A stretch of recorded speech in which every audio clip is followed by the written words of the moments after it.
Ce qui détruit l'esprit de la pauvreté. Nous allons étudier quelques éléments de ce qui détruit l'esprit de la pauvreté. Premièrement, regardez à la vraie source. Deutéronome 8, versets 17 à 18. Regardons à la vraie source. Garde-toi de dire en ton cœur: ma force et la puissance de ma main m'ont acquis ces richesses. Souviens-toi de l'Éternel, ton Dieu, car c'est lui qui te donnera de la force pour les acquérir, afin de confirmer, comme il le fait aujourd'hui, son alliance qu'il a jurée à tes pères.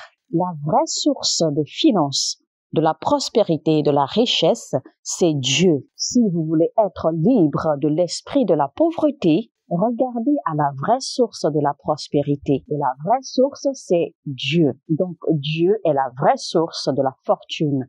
Dieu est la vraie source de la prospérité. Vous avez donc besoin de connaître la vraie source de la prospérité et ce n'est rien d'autre et nul autre que Dieu. Et si vous n'en avez pas connaissance, vous commencerez à croire que vos affaires vous donneront de l'argent ou que quelqu'un viendra de quelque part vous donner de l'argent. Vous commencerez également à penser que peut-être même les banques vous aideront.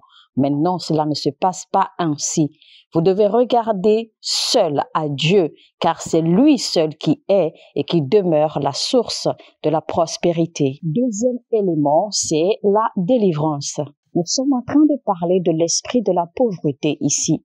Nous ne sommes pas en train de parler de la pauvreté à l'état pur que nous connaissons ou que nous définissons, ou ce qu'on pourrait peut-être appeler la pauvreté héritée, ou la pauvreté dont parlent généralement les motivateurs, ou la pauvreté à la façon dont les gens la voient dans le monde. Mais nous parlons plutôt de l'esprit qui est derrière la pauvreté. C'est pour cela que nous avons besoin de délivrance. Vous savez que les motivateurs ont cet art de vous parler ou de vous définir la pauvreté et de vous faire croire également comment ils sont partis de zéro pour devenir des héros dans la vie, comment ils sont partis de rien pour réussir, pour devenir fortunés et tout cela. Ils ont l'art, ils ont la bouche douce, d'accord, pour vous parler, pour vous faire voir, pour vous faire croire que il est si facile, d'accord, de quitter un état zéro pour devenir riche du jour au lendemain. Alors que ici, il y a un esprit.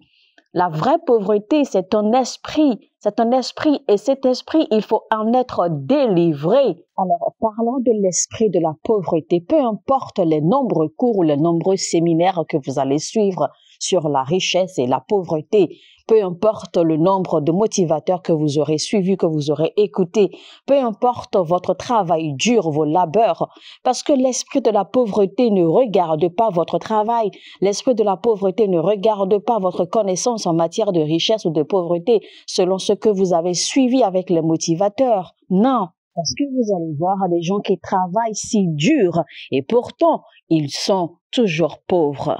Parce qu'il s'agit ici de l'esprit de la pauvreté qu'il faut conquérir. Donc, la seule solution à l'esprit de la pauvreté, c'est la délivrance. Vous allez lire ce verset comme référence, Marc 5, verset 1 à 10. L'esprit de la pauvreté. Il est vrai que vous travaillez beaucoup, vous fournissez beaucoup d'efforts, vous travaillez si dur, mais vous demeurez toujours pauvre. Mais vous avez besoin, d'accord, de revenir en arrière, de vous poser tranquillement et de reconnaître que vous avez besoin d'aide de Dieu. Vous devez être suffisamment humble pour comprendre et accepter que vous avez besoin de prière. Et quand vous aurez réclamé de l'aide de Dieu, Dieu vous aidera. L'esprit de la pauvreté est également une arme que le diable utilise contre l'Église selon le livre d'Apocalypse. La Bible dit que l'ennemi l'utilisera contre l'Église.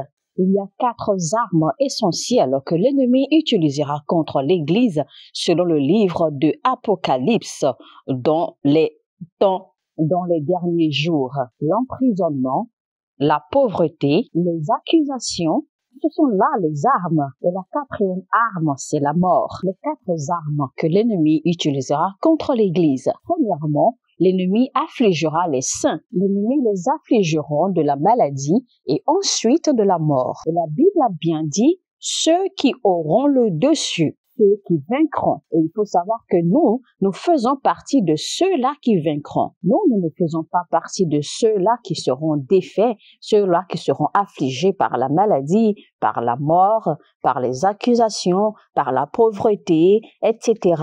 Non. Nous appartenons à la classe de ceux-là dont la Bible a dit ceux qui vaincront, ceux qui auront le dessus. Ça veut dire que nous sommes ici pour vaincre la pauvreté.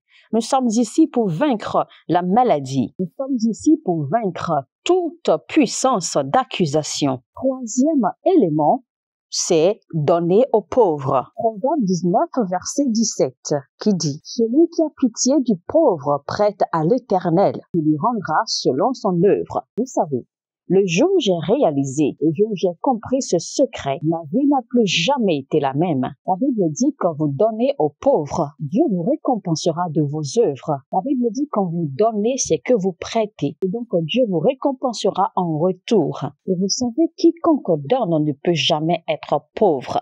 Vous devez alors avoir cette mentalité. Vous devez cultiver cette mentalité à donner aux pauvres. Faites l'effort de joindre ce mouvement dans le monde et dans le corps du Christ, à donner aux pauvres, à donner aux ayants besoin. Vous savez, et quand on parle de donner aux pauvres, on ne parle pas nécessairement de l'argent liquide, parce que vous pourriez ne pas avoir de l'argent à offrir à quelqu'un, mais vous avez d'autres choses. Vous avez peut-être des habits que vous n'utilisez plus. Vous avez peut-être des choses, d'accord, des objets, des matériels que vous n'utilisez plus, que vous pouvez facilement offrir. Et même si vous avez de l'argent à offrir aux pauvres, n'attendez pas forcément d'en avoir suffisamment. Le peu que vous avez peut déjà faire quelque chose.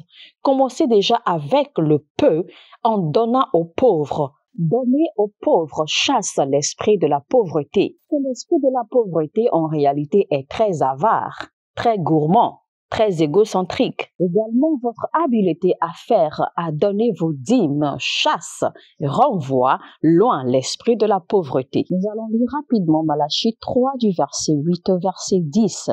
Et je voudrais que vous fassiez l'effort d'apprendre quelque chose de ce verset, quelque chose que vous n'aviez jamais décelé auparavant. Alors, il est écrit, « Un homme trompe-t-il Dieu? Car vous me trompez et vous dites, en quoi t'avons-nous trompé? Dans les dîmes et les offrandes. Vous ne le savez peut-être pas, mais les gens trompent Dieu dans leurs offrandes et dans leurs dîmes. Personne ne peut prétendre avoir la crainte de Dieu si il ne donne pas sa dîme. Parce que la dîme demeure la seule chose qui mesure, d'accord, qui quantifie et qui démontre votre niveau de crainte de Dieu. Si vous ne faites pas les offrandes, vous ne faites pas vos dîmes, vous ne pouvez jamais prétendre, vous ne pouvez pas prétendre que vous avez la crainte de Dieu. La crainte de Dieu commence là où vous réalisez que c'est seul Dieu qui vous accorde la bénédiction que vous avez, que c'est seul Dieu qui vous bénit de tout ce que vous pensez posséder. Maintenant, vous verrez qu'au verset 9, il est dit ceci. Vous êtes frappés par la malédiction et vous me trompez. La nation tout entière. Vous savez, et c'est cela même l'esprit de la pauvreté.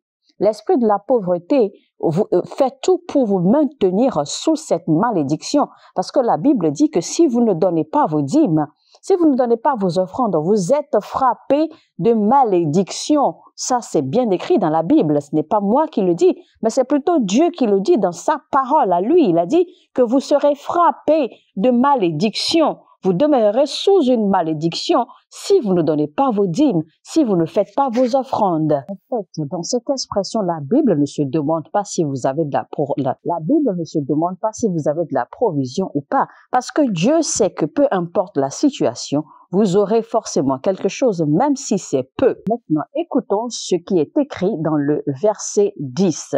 Apportez à la maison du trésor toutes les dîmes, afin qu'il y ait de la nourriture dans ma maison. Maintenant, je voudrais que vous fassiez très attention à la suite.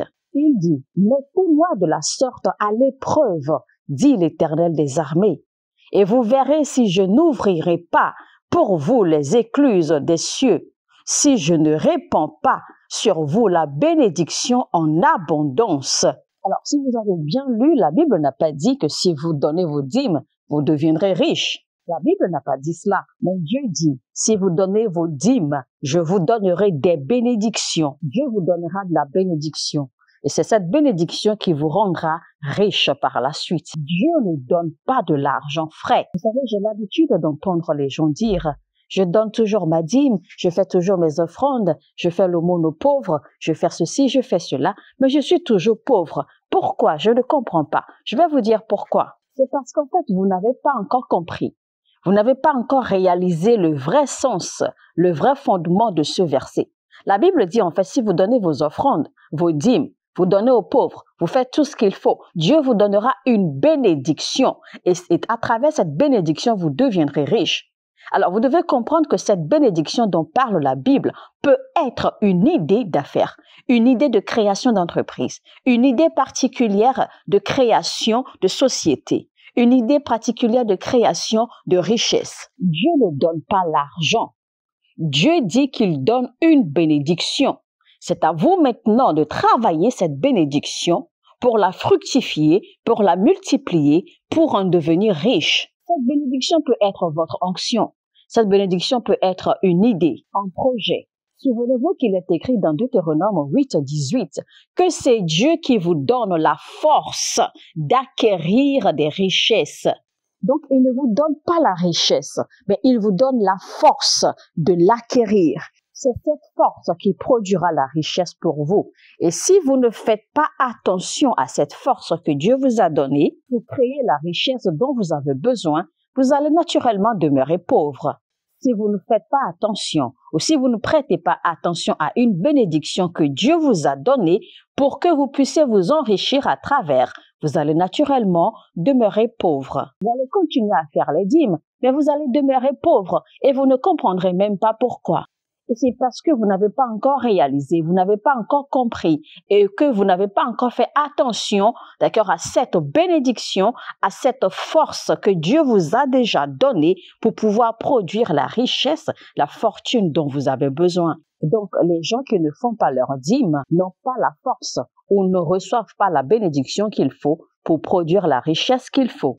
Je m'en fous, je m'en fous de ce que vous pensez, mais c'est la pure vérité. Si vous ne donnez pas la dîme, si vous ne faites pas vos dîmes, oubliez tout à propos de la prospérité. Si vous le voulez, allez pratiquer les principes du monde pour vous faire de la richesse. Allez suivre les principes du monde, d'accord, pour devenir riche, pour devenir fortuné. Mais si vous devez utiliser les principes divins, les principes et les règles divins venus de Dieu, eh bien, préparez-vous alors à donner vos dîmes parce que les principes divins pour devenir riche, pour créer de la richesse, de la fortune, de la prospérité, vous demandent que vous soyez un membre, un participant de la dîme afin d'attirer une bénédiction, c'est-à-dire la bénédiction, la force qu'il faudra pour que vous puissiez produire de la richesse. Et si vous ne voulez pas de cela, si vous ne pouvez pas cela, si vous ne pouvez pas respecter cela, utilisez simplement les principes du monde pour devenir riche. Cela ne tient qu'à vous.